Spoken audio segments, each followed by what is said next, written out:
What is up? This is your LA in a minute, and the world's most famous cookie man, Wally Amos, passed away today at 88 years old.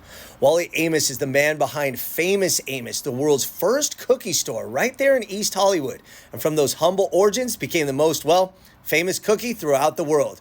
But Wally Amos also had a great origin story, and he has a true LA American dream. So I did a story on Famous Amos and Wally Amos, and I'd like to run it back. Let's get into it.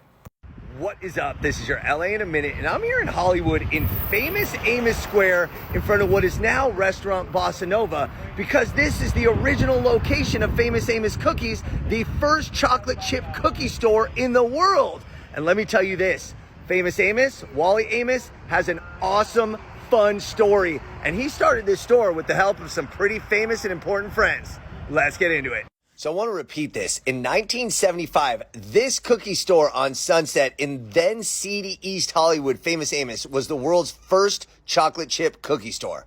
That's significant.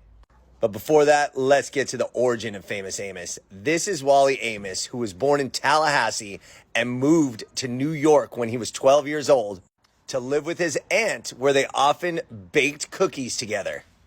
Amos went to the Air Force and ended up working at William Morris in the copy room, where he worked his way up to become the first black talent agent at any major talent agency in the United States. That's a huge deal. Did I say huge deal? Because he's the one who signed Simon and Garfunkel. He also represented Diana Ross and the Supremes, as well as soul legend and one of my all-time favorites, Marvin Gaye. In the 1970s, with some success under his belt, he decided to go off on his own and tested the job market in Los Angeles. The move backfired and he became disillusioned with show business, but he was remembered because he would always bake cookies, bring them to the meetings, and soon Hollywood tastemakers started to notice. In 1975, with an investment from Marvin Gaye and Helen Reddy, he decided to chase his new dream and open the Famous Amos chocolate chip cookie store on Sunset. Amos and his son would literally stand on crates and drive up and down Sunset Boulevard, hawking their craft-made preservative-free cookies. Now, craft-made preservative-free was unique at the time, and the cookies were delicious. They were a smash hit, and he sold more than $1 million worth his second year in business. By 1982, revenues reached $12 million, and the cookies were carried in grocery stores coast to coast.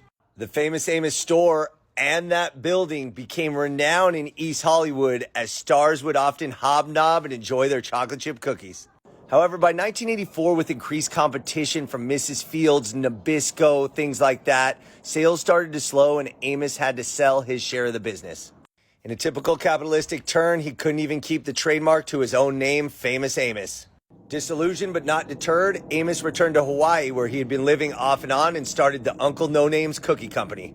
Today, Amos resides in Columbia, South Carolina, where he's deservedly known as the King of Cookies. And his comeback continues with the Cookie Kahuna. And even though he can't use the Famous Amos name, he is the Famous Amos, and it all started right here in Los Angeles. All right, LA, it's been a minute.